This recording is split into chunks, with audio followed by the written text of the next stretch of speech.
নরেন্দ্র মোদীর নয়া ক্যাবিনেটে স্বরাষ্ট্র, পররাষ্ট্র, প্রতিরক্ষা এবং অর্থ এই 4 মন্ত্রণালয়ের মন্ত্রীরা অপরিবর্তিত রয়েছেন। আগের মতো স্বরাষ্ট্র, পররাষ্ট্র, প্রতিরক্ষা ও অর্থ মন্ত্রণালয় সামলাবেন অমিত শাহ, এস জয়শঙ্কর, রাজনাথ সিং ও নির্মলা সীতারামন। বাকি মন্ত্রণালয়গুলিতে জায়গা পেয়েছে এনডিএ জোটের শরিক দলগুলি। পশ্চিমবঙ্গ থেকে সুকান্ত মজুমদার এবং শান্তনু ঠাকুরকে শিক্ষা ও জাহাজ প্রতিমন্ত্রীর দায়িত্ব দেওয়া হয়েছে। এদিকে ফের পররাষ্ট্র দপ্তরের দায়িত্ব নিয়েই প্রতিবেশীকেই প্রথম অগ্রাধিকার দেওয়া হবে বলে জানান এস জয়শঙ্কর। নরেন্দ্র মোদীর নতুন ক্যাবিনেটের 4 বড় মন্ত্রণালয় থাকছে বিজেপির হাতেই। শপথ নেয়ার পর নিজ বাসভবনে প্রধানমন্ত্রী নরেন্দ্র মোদীর প্রথম বৈঠকে দপ্তর বণ্টনে বড়সড় কোনো বদল আসেনি। স্বরাষ্ট্র অমিত শাহ, প্রতিরক্ষা রাজনাথ সিং, অর্থ নির্মলা সীতারামনের ঝুলিতেই রইল। একই সঙ্গে সড়ক ও পরিবহন মন্ত্রণালয়েও পুনর্বহাল করা হয়েছে নীতিন গডকরিকেই। বিশ্বমানের থার্মিক্স রড, সালাম স্টিল থার্মিক্স, দেশের একমাত্র থার্মিক্স রড।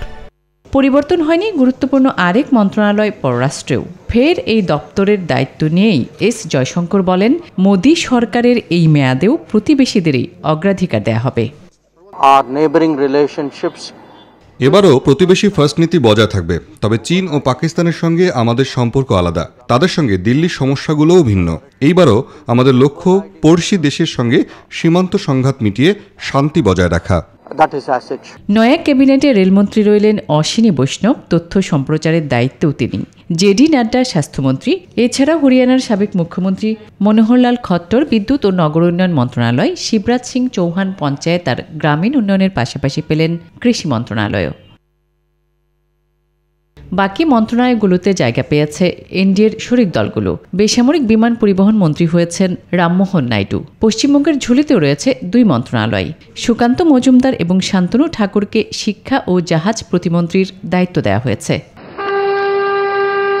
রোববার তৃতীয় মেয়াদে নরেন্দ্র মোদীর সঙ্গে শপথ নেন আরও 71 জন সদস্য। তাদের মধ্যেই দপ্তর বণ্টন করা হলো।